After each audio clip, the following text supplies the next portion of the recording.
Funding for this program is provided by. Additional funding provided by.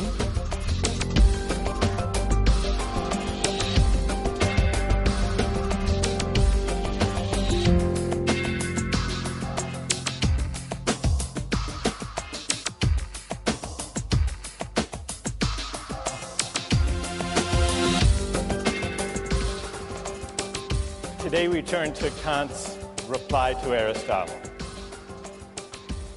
Kant thinks that Aristotle just made a mistake.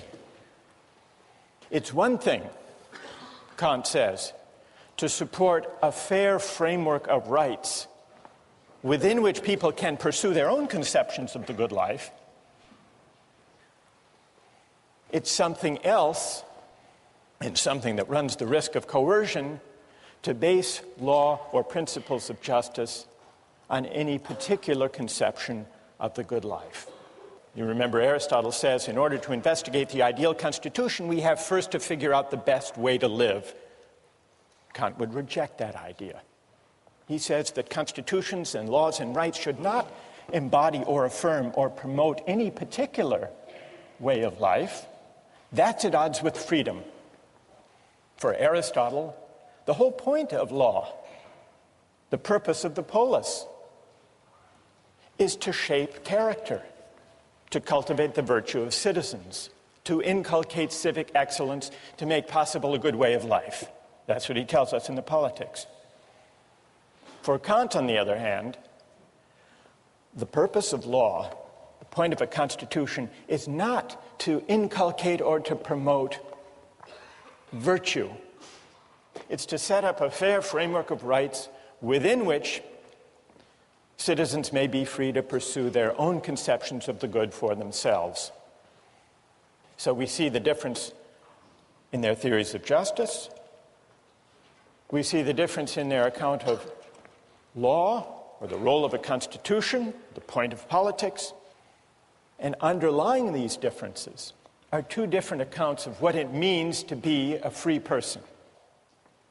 For Aristotle,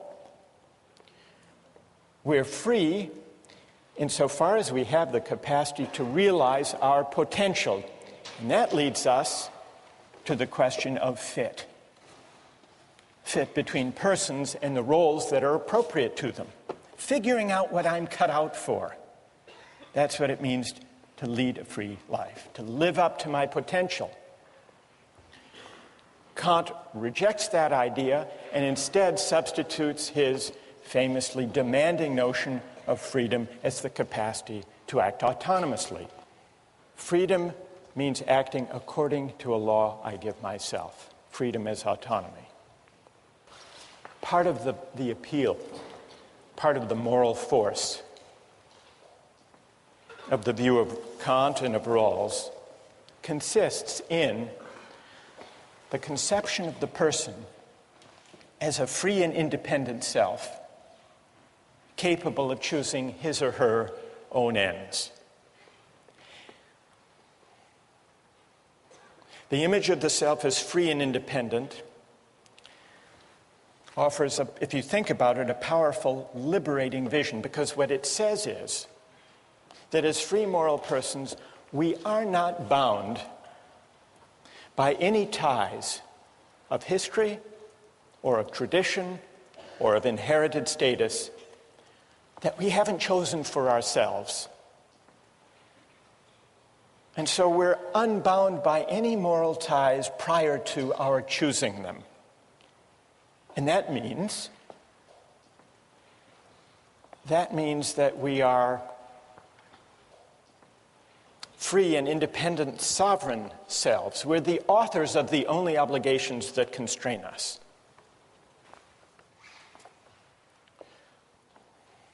The communitarian critics of Kantian and Rawlsian liberalism acknowledge that there is something powerful and inspiring in that account of freedom, the free, independent choosing self. But they argue it misses something. It misses a whole dimension of moral life and even political life. It can't make sense of our moral experience because it can't account for certain moral and political obligations that we commonly recognize and even prize. And these include obligations of membership, loyalty, solidarity, and other moral ties that may claim us for reasons that we can't trace to an act of consent. Alistair MacIntyre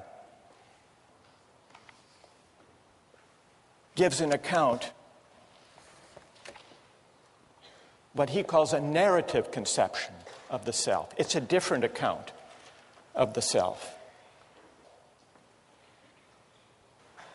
Human beings are essentially storytelling creatures, MacIntyre argues.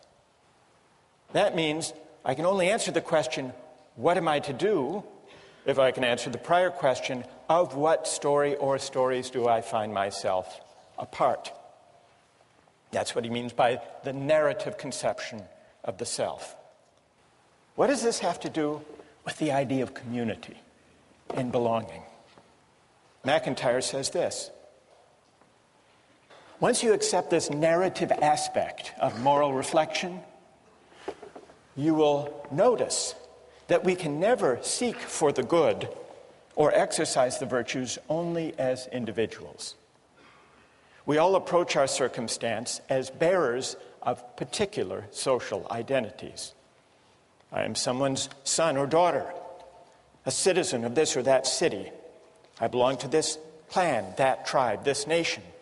Hence, MacIntyre argues, what is good for me has to be the good for someone who inhabits these roles. I inherit from the past of my family, my city, my tribe, my nation, a variety of debts, inheritances, expectations, and obligations. These constitute the given of my life, my moral starting point. This is, in part, what gives my life its moral particularity. That's the narrative conception of the self. And it's a conception that sees the self as claimed or encumbered, at least to some extent, by the history, the tradition, the communities of which it's a part. We can't make sense of our lives, not only as a psychological matter, but also as a moral matter, in thinking what we ought to do without attending to these features about us. Now, MacIntyre recognizes that this narrative account, this picture of the encumbered self, puts his account at odds with contemporary liberalism and individualism. From the standpoint of individualism, I am what I myself choose to be. I may biologically be my father's son, but I can't be held responsible for what he did unless I choose to assume such responsibility.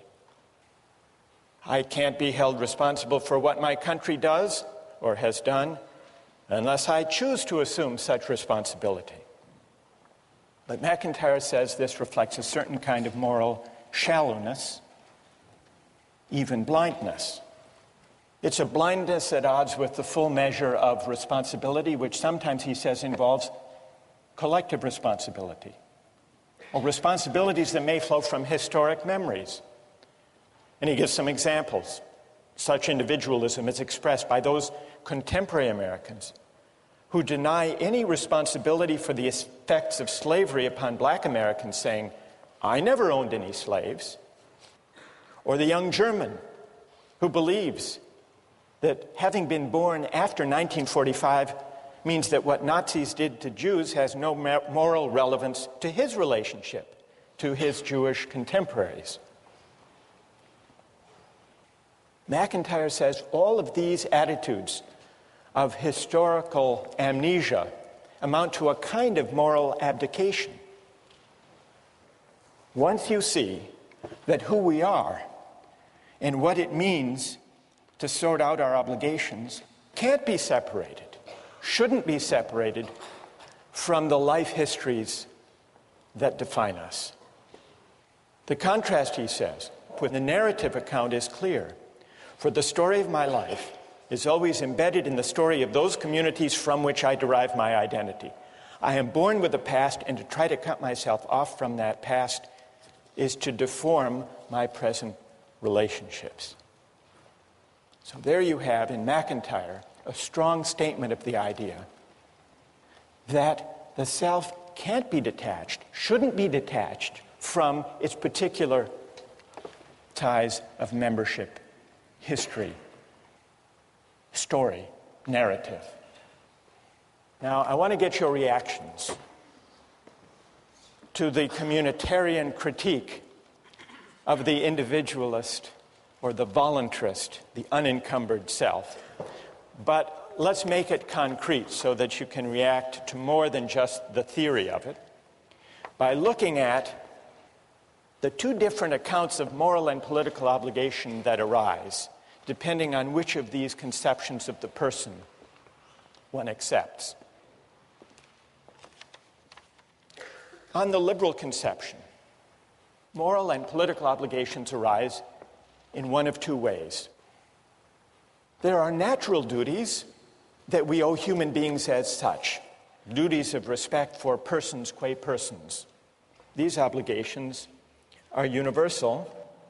Then, as Rawls points out, there are also voluntary obligations, obligations that we owe to particular others insofar as we have agreed, whether through a promise or a deal or a contract. Now, the issue between the liberal and communitarian accounts of the self, is there another category of obligation or not? The communitarian says there is. There is a third category that might be called obligations of solidarity or loyalty or membership. The communitarian argues that construing all obligations as either natural duties or voluntary obligations fails to capture obligations of membership or solidarity. Loyalties whose moral force consists partly in the fact that living by them is inseparable from understanding ourselves as the particular persons we are. What would be some examples? And then I want to see how you would react to them.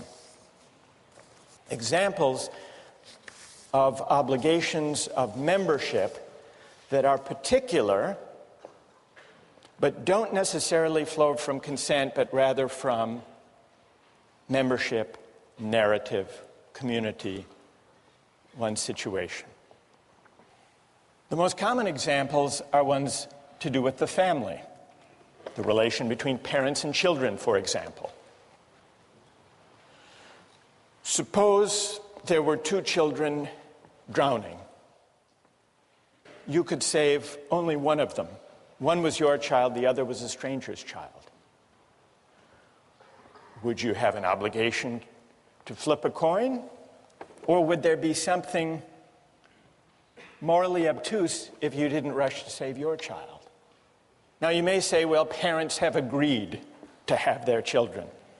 So take the other case, the case of children's obligation for their parents. Now we don't choose our parents. We don't even choose to have parents. There is that asymmetry. And yet, consider two aging parents, one of them yours, the other a stranger's. Doesn't it make moral sense to think that you have a greater obligation to look after your aged parent than to flip a coin or to help the strangers? Now, is this traceable to consent? Not likely. Or take a couple of political examples. During World War II, French resistance pilots flew bombing raids over occupied France. One day, one of the pilots received his targets and noticed that the village he was being asked to bomb was his home village. He refused, not disputing that it was as necessary as the target he bombed yesterday. He refused on the ground that he couldn't bring himself. It would be a special moral crime for him to bomb his people even in a cause that he supported, the cause of liberating France. Now, do we admire that? If we do, the communitarian argues, it's because we do recognize obligations of solidarity. Take another example. Some years ago, there was a famine in Ethiopia. Hundreds of thousands of people were starving. The Israeli government organized an airlift to rescue Ethiopian Jews. They didn't have the capacity to rescue everyone in Ethiopia. They rescued several hundred Ethiopian Jews. Now, what's your moral assessment? Is that a kind of morally troubling partiality, a kind of prejudice? Or, as the Israeli government thought, is there a special obligation of solidarity that this airlift properly responded to? Well, that takes us to the broader question of patriotism. What, morally speaking, is to be said for patriotism? There are two towns named Franklin. One is Franklin, Texas, and the other is just across the Rio Grande River, Franklin, Mexico. What is the moral significance of national boundaries? Why is it, or is it the case, that we as Americans have a greater responsibility for the health and the education and the welfare and public provision for people who live in Franklin, Texas, than equally needy people just across the river living in Franklin, Mexico?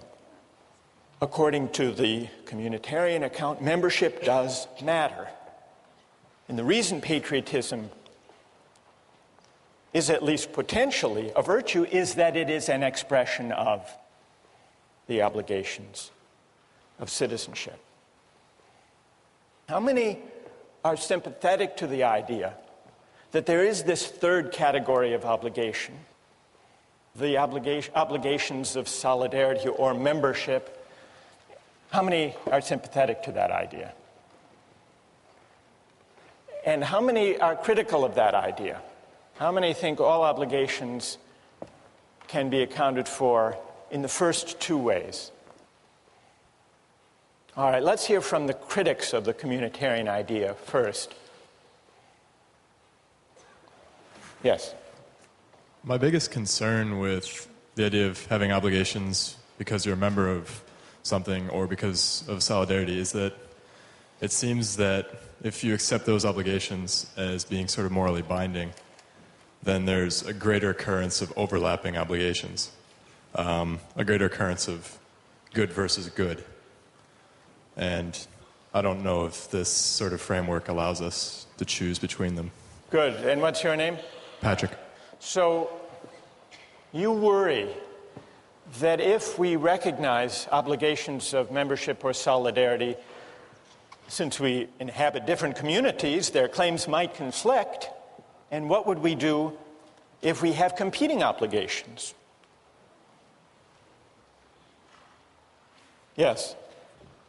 Well, one solution is that we could view ourselves as ultimately members of the human community, and that then within that we have all these smaller spheres of that, you know, I am an American or I am a student at Harvard. And so the most important community to be obligated to is the community of human beings, and then from there you can sort of evaluate which other ones are most important to you. So the most and what's your name? Nicola? So, Nicola, you say the most universal community we inhabit, the community of humankind, always takes precedence. Yes. Patrick, are you satisfied? No. Why not? It seems rather arbitrary that we should choose the universal obligation over the more specific obligation. I might also say that I should be obligated first to the most specific of my obligations. For instance, take my family as a small unit of solidarity. Perhaps I should be first obligated to that unit, and then perhaps to the unit of my town, and then my country, and then the human race. Good, thank you. I want to hear from another critic of the communitarian view, we have the objection, well, what if goods collide? Who objects to the whole idea of it? Who sees patriotism as just a kind of prejudice that ideally we should overcome? Yes? Patriotism reflects a community membership. That's a given. I think the problem is that whereas some memberships are natural narratives, the narrative of citizenship is a constructed one, and I think a false one. Because as the river is just a historical accident, it makes no sense that because the lottery of birth threw me into the United States as opposed to Mexico, that that's the membership that I should be a part of. Good. And what's your name? Elizabeth. Elizabeth. Who has a reply? Yes. I think in general, we have to ask, where do our moral obligations arise from anyway? And I think basically there'd be two places from which they could arise. One would be kin, and another one would be reciprocity. And the closer you are associated to other people, there's a natural reciprocity there in terms of having interactions with those people. You interact with the neighbors on your street, with the other people in your country through economic arrangements. But I don't know, and you don't know those people in Franklin, Texas, any more than you know the people in Franklin, Mexico, do you? Presumably you're naturally more connected with the people in your own country in terms of interaction and trade than you are with people in other countries. Good. Who else? Well, go ahead. Yeah, I think that a lot of the basis for patriotism can be compared to like school spirit or even house spirit that we see here, where freshmen are sorted into houses and then within a day they have developed some sort of attachment or pride associated with that house. And so I think that we can probably draw a distinction between a moral obligation for communitarian beliefs and sort of just a sentimental, emotional attachment. Good. Wait, stay there. What's your name? Rena. What about, go back to my example about the obligation of the child to the parent. Would you say the same thing there? It's just may or may not be a sentimental tie, but it has no moral weight? Well, I mean, I'm not entirely certain that accident in the initial stage is something that will preclude like moral obligations later. So, you know, just because we were randomly sorted into a house or just because we don't choose who our parents are or what country we're born into doesn't necessarily mean that we won't like develop an obligation based on some type of benefit, I guess, which is sort of shaky. So your obligation to your aged parent that's greater than to aged parents around the world is only because and insofar as you're repaying a benefit that your parent gave you when you were growing up? Yeah, I mean, I would say that if we look at cases of adoption where, you know, you have a biological parent somewhere else that you don't interact with, and then you have a parent, you know, who adopted you, most people would say that if you had to pick between them in the case of, you know, aging parents, that your obligation would lie more with the person who raised you and who had exchanges with you meaningfully. Right. May I ask you one more question about the parent? Sure. Do you think that a person with a bad parent owes them less? I don't know, because I've never had a bad parent.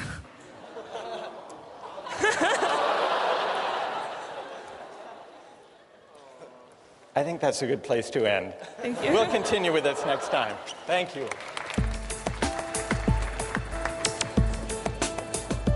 If I were working on an ec problem set, for example, and I saw that my roommate was cheating, that might be a bad thing for him to do, but I wouldn't turn him in. You would not turn him in? I wouldn't turn him in, and I think that, I would argue that's the right thing to do because of my obligation to him, you know. You don't have a duty to tell the truth? To report someone who cheated? Today, I'd like to consider the strongest objections to the idea that there are obligations of solidarity or membership. Then I want to see if those objections can be met successfully.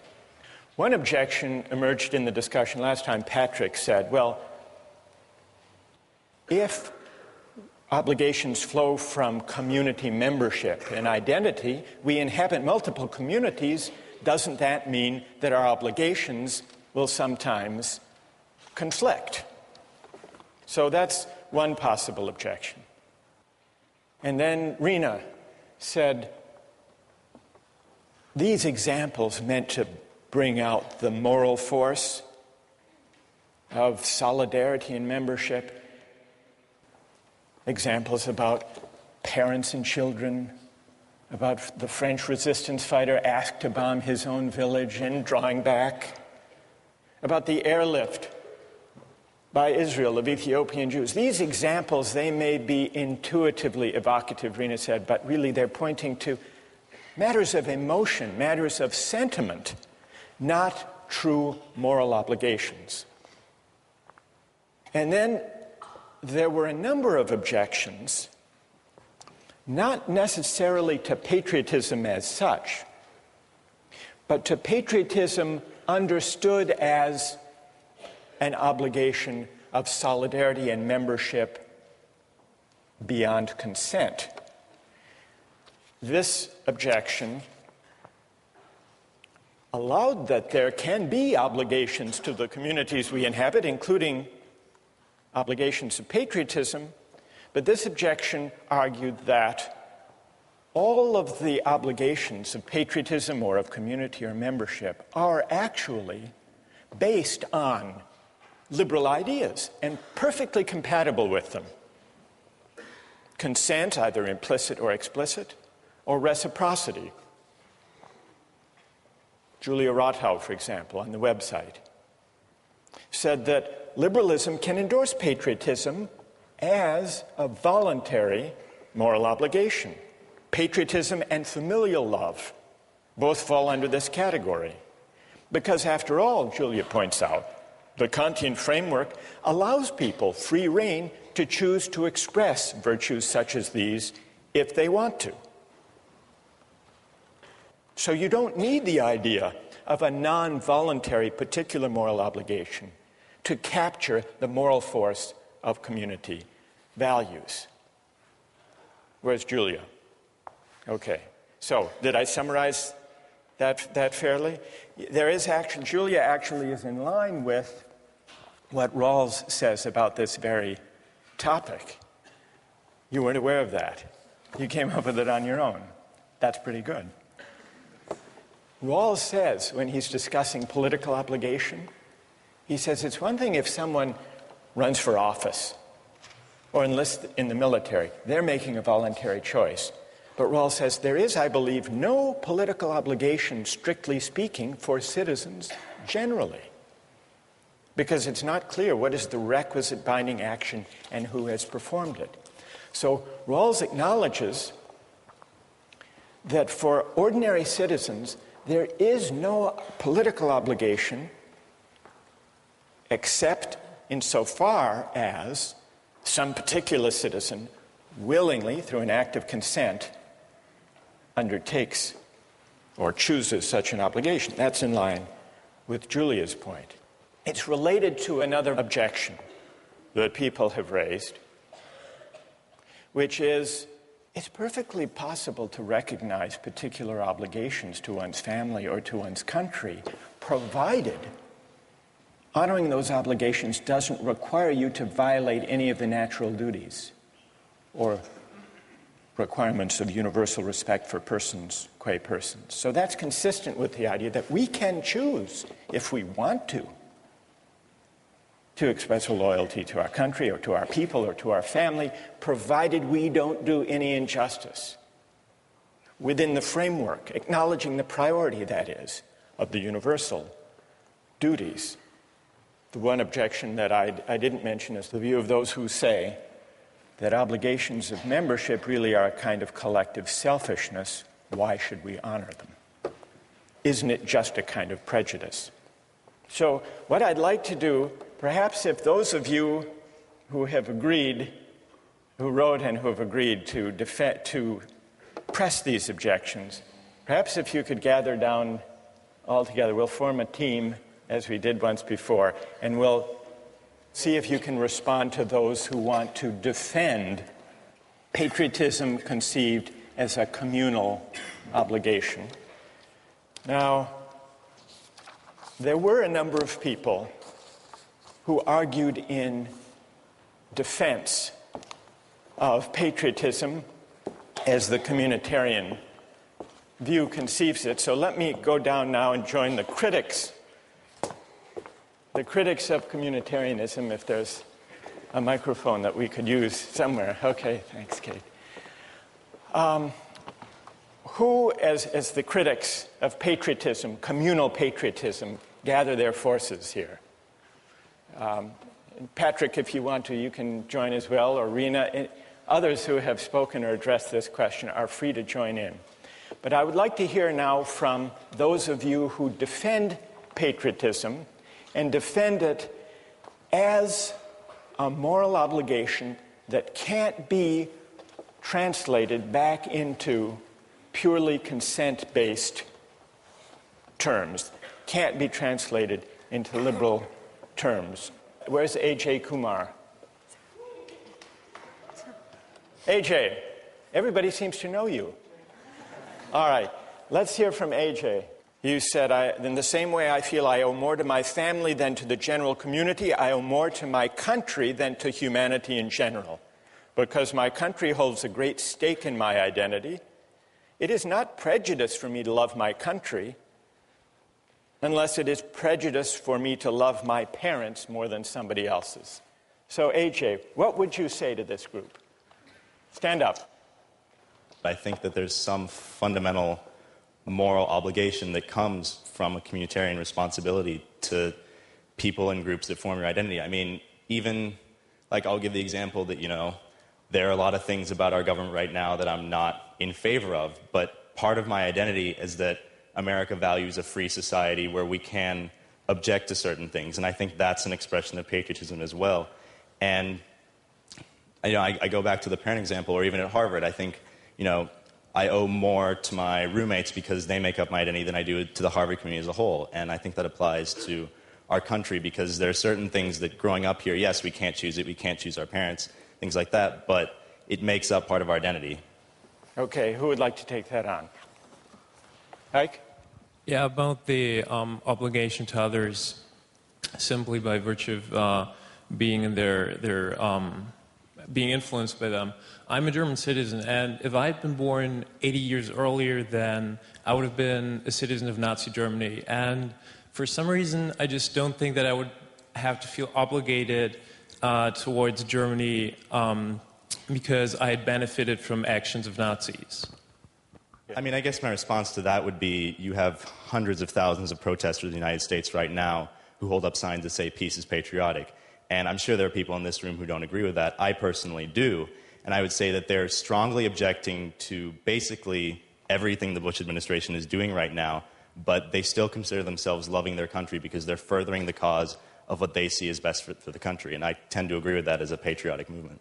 Well, but how's that then? How do you still favor your country? How's that still patriotic? I mean, isn't that more a sentimental attachment? Where's the obligation there? Rena? Yeah, not to bring this back to John Locke, but I'd like to bring this back to John Locke. So, I mean, in his conception of when people join society, there's still some outlet. Like if you're not satisfied with your society, you do have a means of exit. Even though we had a lot of concerns about how you're born in and it's not very feasible, he still provides that option. If we want to say that your obligation to society is a moral one, that means that prior to knowing exactly what that society is going to be like or what your position is going to be in that society, that means that you have a binding obligation to a completely unknown body that could be, completely foreign to all of your personal beliefs or, what you would hold to be Do you correct. think that kind of communal obligation or patriotism means writing the community a blank moral check? Basically, yeah. I think that we can, I think it's reasonable to say that as you grow and as you develop within that community, that you acquire some type of obligation based on reciprocity. But to say that you have a moral obligation, I think, requires a stronger justification. Good. Who else? Anyone else like to address that?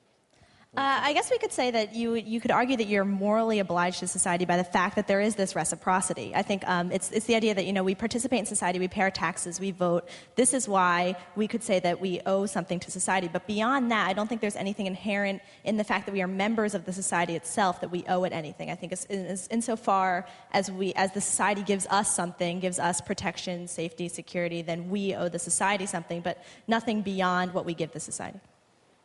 Who wants to take that on? Rahul?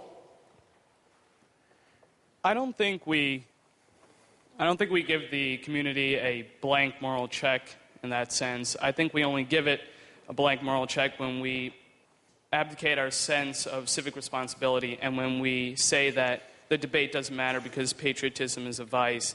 I think that patriotism is important because it gives us a sense of community, a sense of common civic virtue that we can engage in the issues. Even if you don't agree with the way the government is acting, you can still love your country and hate the way it's acting. And I think because out of that love of country, you can debate with other people and have respect for their views, but still engage in the debate. If you just say that, patriotism is a vice, you drop out of that debate and you cede the ground to people who are more fundamentalist, who have a stronger view, and who may coerce the community. Instead, we should engage the other members of the community on that same moral ground. Well, now what we hear from AJ and Rahul is a very pluralistic, argumentative, critically minded patriotism, whereas what we hear from Ike and the critics of patriotism here is the worry that to take patriotic obligation in a communal way, seriously, involves a kind of loyalty that doesn't let us just pick and choose among the beliefs or actions or practices of our country. What's left of loyalty if all we're talking about, AJ and Rahul, if all we're talking about is loyalty to principles of justice that may happen to be embodied in our community or not, as the case may be, and if not, then we can reject its course. I don't know, I've sort of given a reply. I got carried away. I'm sorry. Who would like? Go ahead, Julia.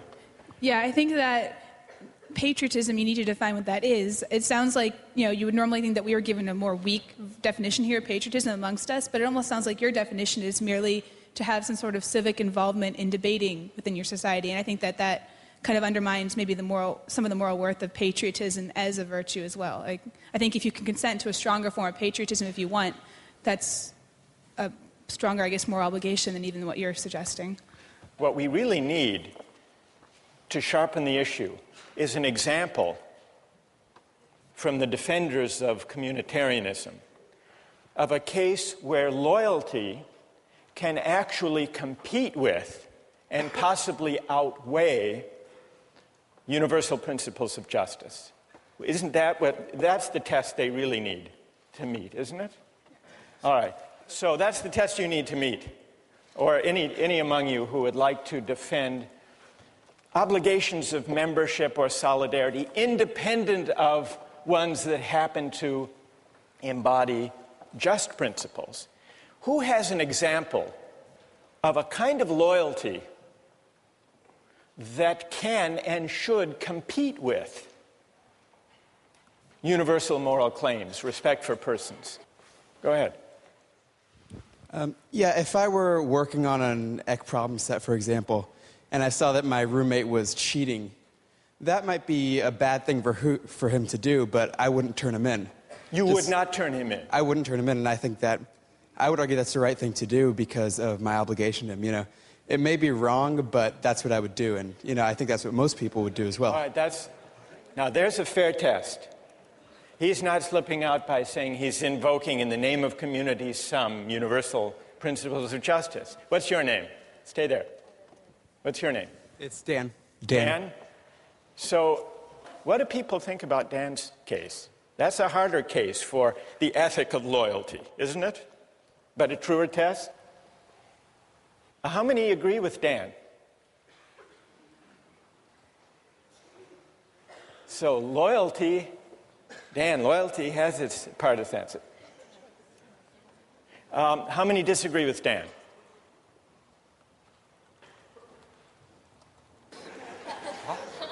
Peggy. Oh, well, I agree with Dan, but I agree that it's a choice that we make, but it's not necessarily right or wrong. I mean, I'm agreeing that I'm going to make the wrong choice because I'm going to choose my roommate, but I also recognize that that choice isn't morally right. So you're still translating even Dan's loyalty. You're saying, well, that's a matter of choice.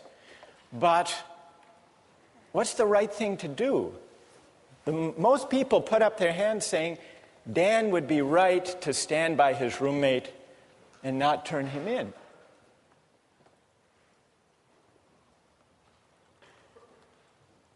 Yes, go ahead. Also, I think as a roommate, you have insider information, and that might not be something you want to use. That might be something unfair to hold against. You know, you're spending that much time with a roommate. Obviously, you're going to learn things about him, and I don't think it's fair to reveal that to a greater community. But it's loyalty, Wojtek. You agree with Dan that yes, loyalty is the ethic at stake here. Absolutely. You don't have a duty to tell the truth, to report someone who cheated? Not if you've been advantaged into getting that kind of information. Before our critics of patriotism leave, I want to give you another version, a more public example of what I guess we should call it Dan's dilemma. Dan's dilemma of loyalty. And I want to get the reaction of people to this. This came up a few years ago in Massachusetts. Does anyone know who this man is? Billy Bulger, that's right. Who is Billy Bulger? He was president of the Massachusetts State Senate for many years, one of the most powerful politicians in Massachusetts. And then he became president of the University of Massachusetts. Now, Billy Bulger, did you hear the story about him that bears on Dan's dilemma? Billy Bulger has a brother named Whitey Bulger. And this is Whitey Bulger.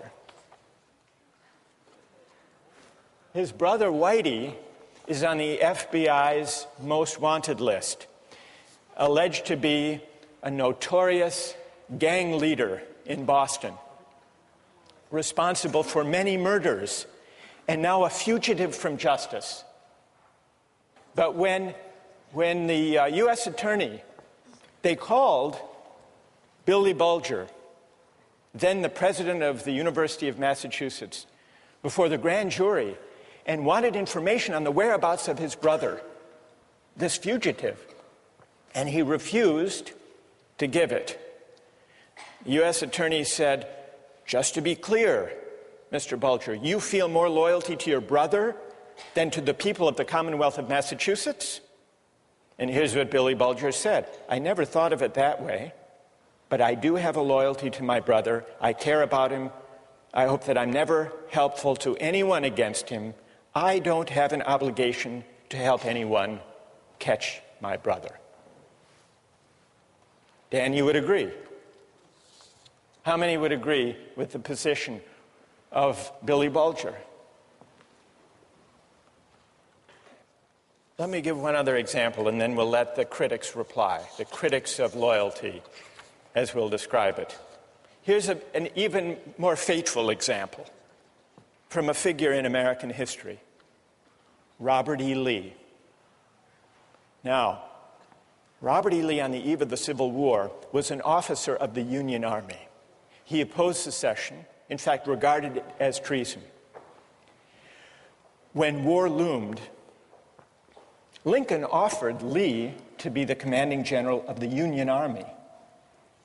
And Lee refused. And he described in a letter to his sons why he refused. With all my devotion to the Union, he wrote, I have not been able to make up my mind to raise my hand against my relatives, my children, my home. By which he meant Virginia. The Union is dissolved. I shall return to my native state and share the miseries of my people, save in her defense. I will draw my sword no more. Now here's a real test, Dan, for your principle of loyalty. Because here, is the cause of the war against, not only to save the Union, but against slavery. And Lee is going to fight for Virginia, even though he doesn't share the desire of the southern states to secede. Now, the communitarian would say there is something admirable in that. Whether or not the decision was ultimately right, there's something admirable. And the communitarian would say, we can't even make sense. Rena, we can't make sense of Lee's dilemma as a moral dilemma unless we acknowledge that the claim of loyalty arising from his sense of narrative of who he is a moral, not just sentimental, emotional tug. All right, who would like to respond to Dan's loyalty, to Billy Bulger's loyalty, or to Robert E. Lee's loyalty to Virginia? What do you say, Julia? Okay, well, I think that these are some classic examples of multiple spheres of influence, and that you have conflicting communities, that your family and your country. I think that's one reason why the idea of choice in your obligation is so important, because how else can you resolve this? If you're morally obligated and there's no way out of this need for loyalty to both communities, you're trapped. There's nothing you can do. You have to make a choice. And I think that being able to choose based on other characteristics than merely, the arbitrary fact that you're a member of this community is important. Otherwise, it's left to, randomness. Well, Julia, the issue isn't whether Dan makes a choice, or Billy Bulger or Robert E. Lee. Of course they make a choice. The question is, on what grounds, on what principle should they choose? The communitarian doesn't deny that there's a choice to be made. The question is, which choice, on what grounds, and should loyalty as such weigh? Andre, now you want to. All right, go ahead. What do you say? Well, one of the things we've noticed in the three examples is that the people have all chosen the most immediate community of which they're a part, the more local one. And I think there's something to be said for that. It's not just random. There doesn't seem to be a conflict because they know which one is more important. And it's their family over the Ec 10 class, their state over their country, and their family over the Commonwealth of Massachusetts. So I think that's the answer to which is more important. You think that the local, the more particular is always the weightier morally, Andre? Well, there seems to be a trend in the three cases. I would agree with that, I think. And I think most of us would agree that your family takes precedence over the United States, perhaps. Which is why you go with Dan. Dan, yes. Loyalty to the roommate over Act 10 and the truth. Yeah, exactly. I would, because, truth-telling, not the truth of Act 10. Yes. All right, so we understand. Yes.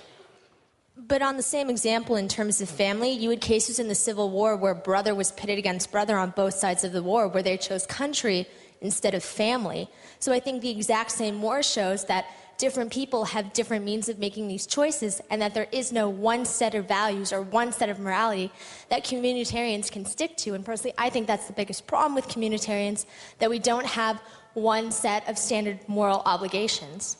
And tell me your name.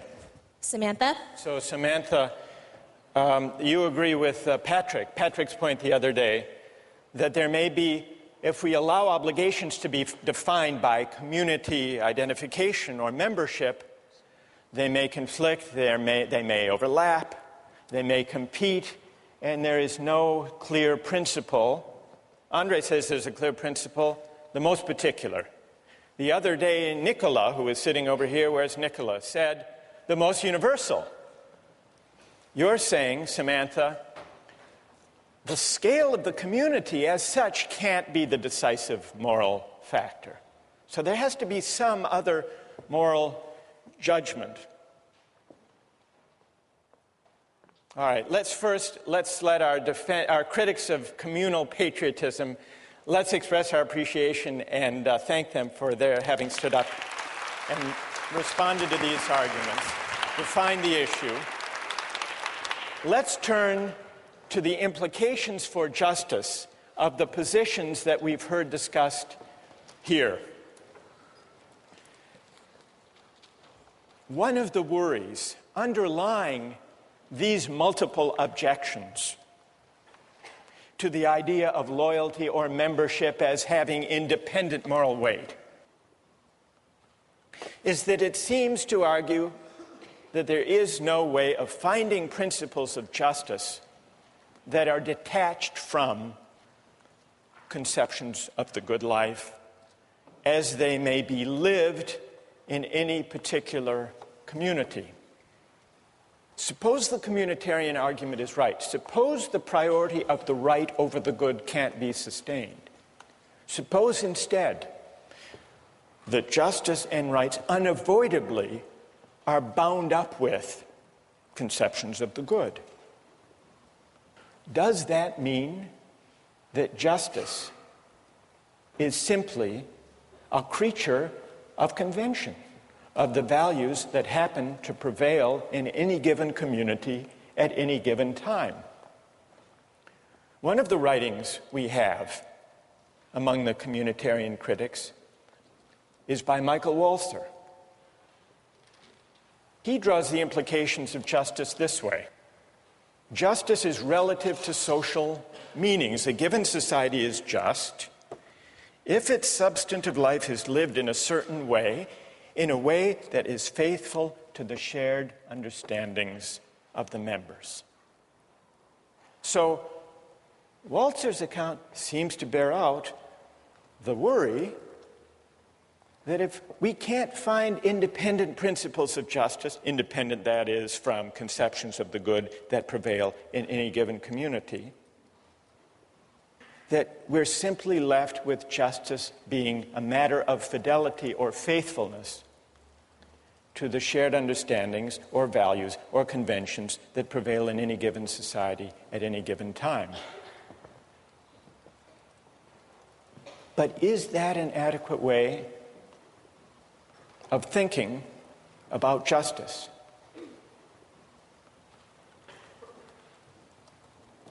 Well, let's take a look at a short clip from the documentary Eyes on the Prize. It goes back in the 1950s in the South.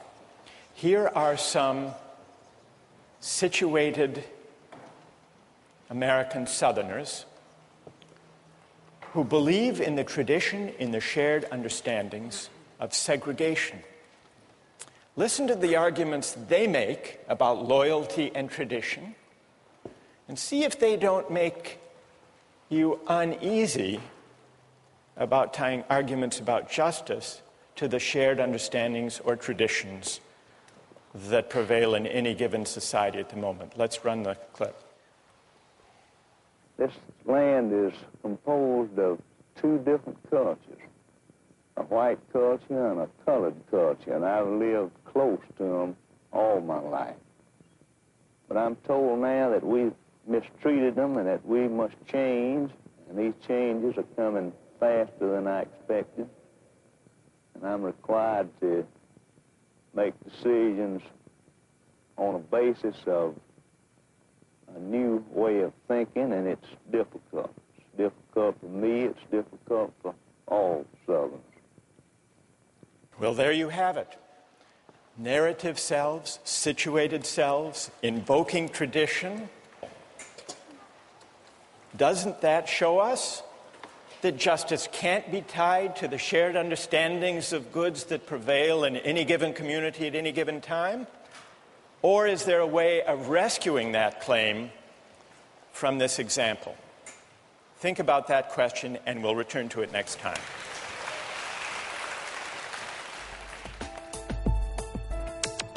Don't miss the chance to interact online with other viewers of Justice. Join the conversation, take a pop quiz, watch lectures you've missed, and learn a lot more. Visit justiceharvard.org. It's the right thing to do.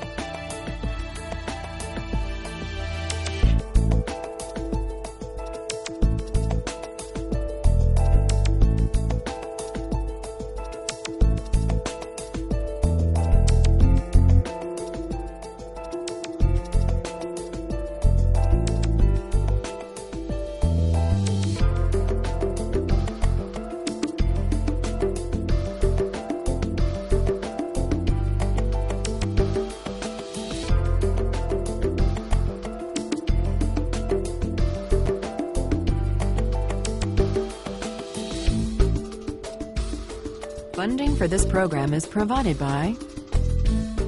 Additional funding provided by